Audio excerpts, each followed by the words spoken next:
What's going on, people? We are back again with another MovingMAD video, and this one right here is all about Brandon and Mary. And it turns out that Brandon hasn't necessarily been the kindest of person when it comes to his arguments with Mary. But this is the question though. Am I surprised? Hell no! Are you surprised? Well, I'll leave that down to you guys to let me know if you're surprised. But we are about to get into exactly what he calls Mary whenever they have a heated argument. But before we do that, please do hit that like button as well as the subscribe button.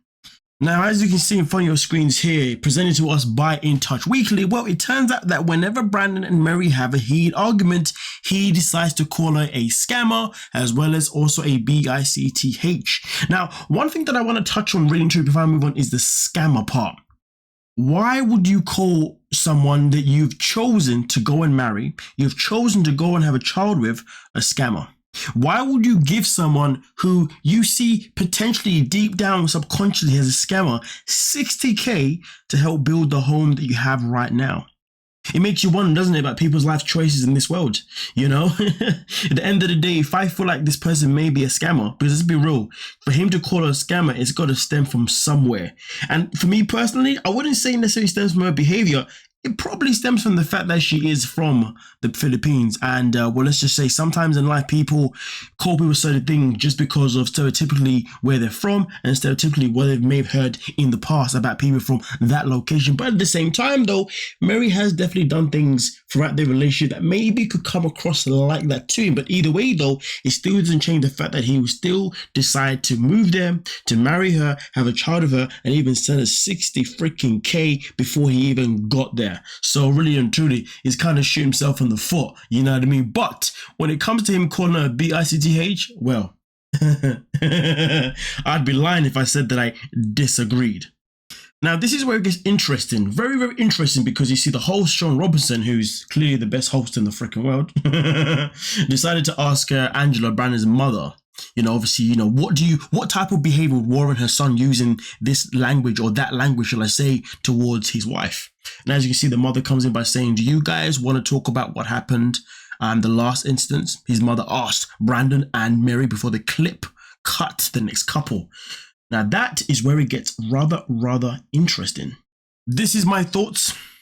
In the last video that I made around Mary and Brandon, I spoke highly about how I was disappointed by his mother's role, given the fact that when she came to the Philippines, she didn't really do enough, in my opinion, to try and help Brandon see that his decision of marrying Mary was not the best. Also, them having a child was not the best. And also at the same time, most importantly, that her saying that she saw Brandon and Mary as a team was the most ridiculous thing that I've ever freaking heard. Like, goddamn, where did you see that? But it makes me wonder. It makes me wonder, when you read the line itself in particular, do you guys want to talk about the last incident? So that means clearly, Mum definitely saw certain things that went down with Mary and Brandon off camera. Someone tried to come in the comments and say that maybe the mum didn't realize the depths of this relationship because maybe she hasn't seen the show from our perspective. That is going to be one of the funniest things I've ever heard in my life, because let me tell you something now. If you are around two people and you are living in the same vicinity as them, trust me when I tell you, you are going to catch them in the act. Especially when they are two people like Brandon and Mary, two people that probably don't know how to hide it when they actually going through their emotions. Because let's be real, once Mary loses her mood, you're going to know that she lost her mood, because she cries like there's no tomorrow. And the way her face changes, like a resting bee face, you're not missing that. And also at the same time, a mother always knows her son. Always knows her son. Even if she's not really been there, she knows when her son's mood has been switched. She knows when her son's mood isn't in the right place. She knows when, of course, something has happened, because that is a role of a parent, knowing when your son or when your daughter is not in the right state of mind. Do you see what I'm saying? So really, when truly, we also know when it comes to Brandon that once he loses his cool, he struggles to keep it tight. He struggles to behave himself. And that is something that we have seen time and time again on their live streams, or should I say their uploads on TikTok.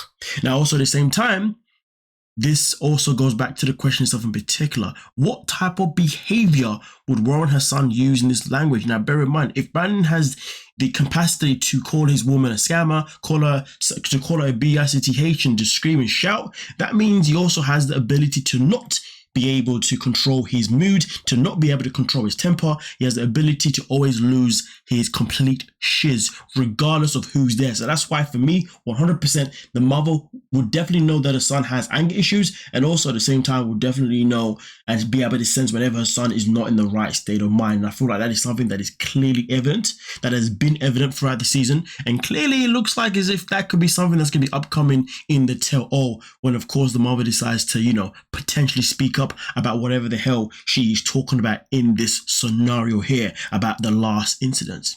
But hey, you guys give me your opinion. What do you think? Do you think this last incident is maybe going to be a positive thing? Because I mean, it could be a positive thing.